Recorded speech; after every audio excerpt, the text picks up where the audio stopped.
So let it be written, so let it be done. This is Tabletop Terrors. You have some people who are interested in playing D&D for the first time. But how do you onboard brand new players? James, what do you do? So the way I like to sort of get onboard new players and get them into the feel of the game is I usually choose something like pre-written adventure that I'm pretty familiar with. And this allows me to give them more options than I would give other players.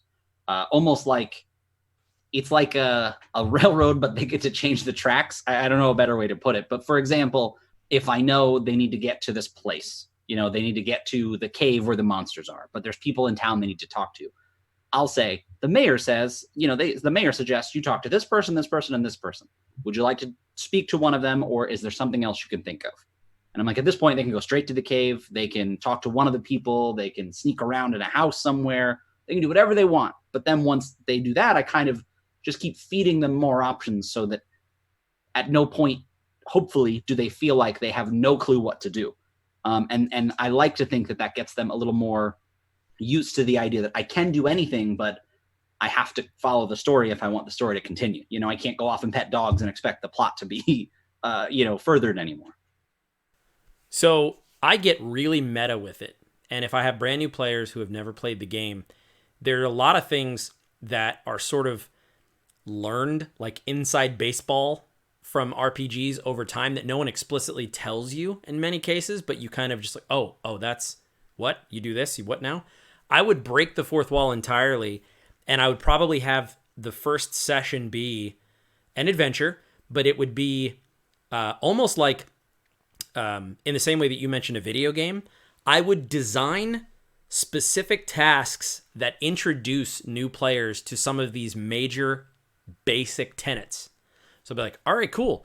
Now you need to gather some information. And in D&D, it's a lot about finding clues and figuring out what's going on. So there are a few different ways you can do that. But I would meta say, it's time to gather information.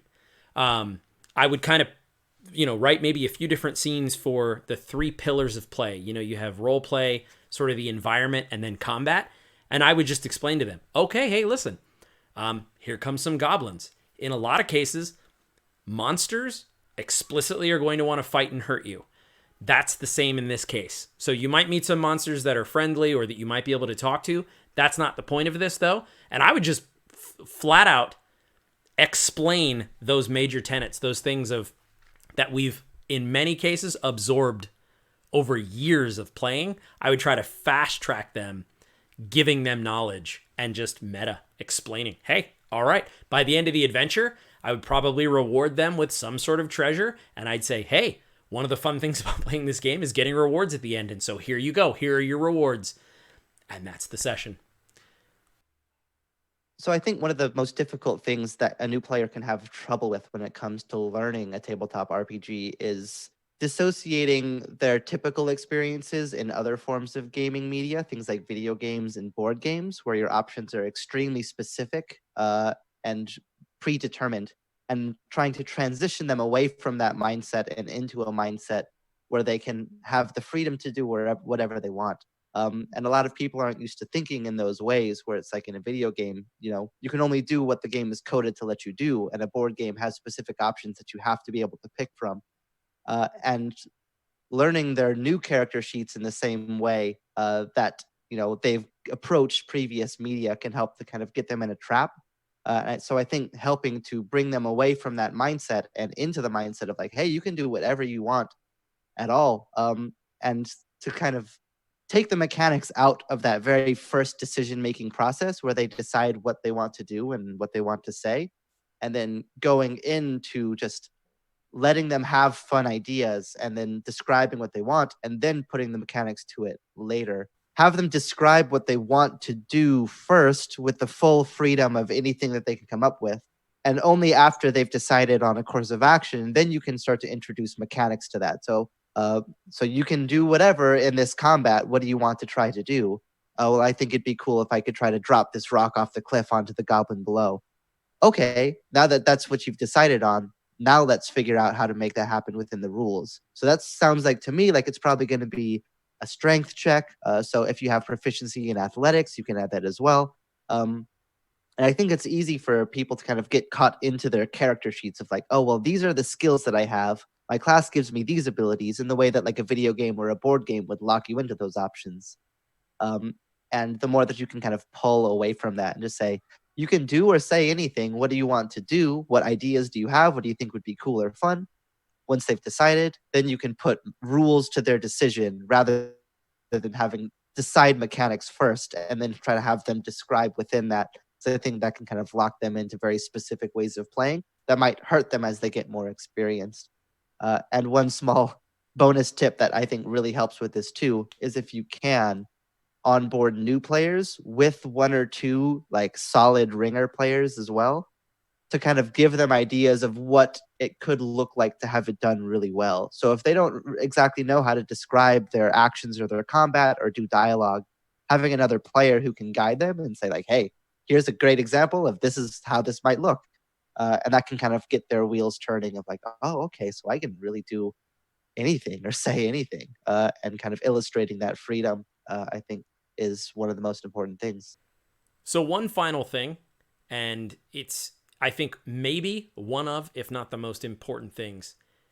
When you have new players sit down at the table, encourage them that no matter what they've seen anywhere else, this is theirs.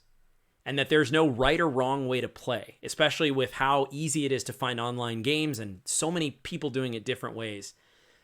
The focus should shift from, am I doing this right? To, as Jeff, as you say, I can do anything. What do I want to do? But I would really emphasize, hey, this is ours. It's whatever we want it to be. That will also help them feel empowered and push into these other points. So, like this video if you liked it. Dislike this video if you disliked it. But comment below with how you onboard new players. What's your tip or trick? Or if you're a new player, what would you want in your onboarding process? Like, what would you want some game master to actually do for you to make the game feel better? We are Tabletop Terrors. We're all about fun, creativity, and RPGs. So if you like those things, consider subscribing to the channel. And be sure to hit the notification bell so that you're aware of whenever we post a new video, which is every Sunday and every Thursday. Let's end it with a toast. May you mend the first break. May you kill the first snake. May you conquer everything you undertake.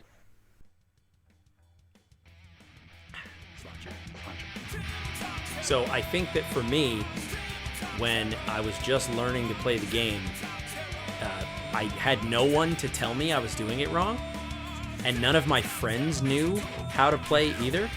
And so we made up what we call D&D for the first 2 years. And I don't regret it at all. And I encourage everyone to just, who cares what the rules are? Just have fun, make memories. I think that that's the part I love the most.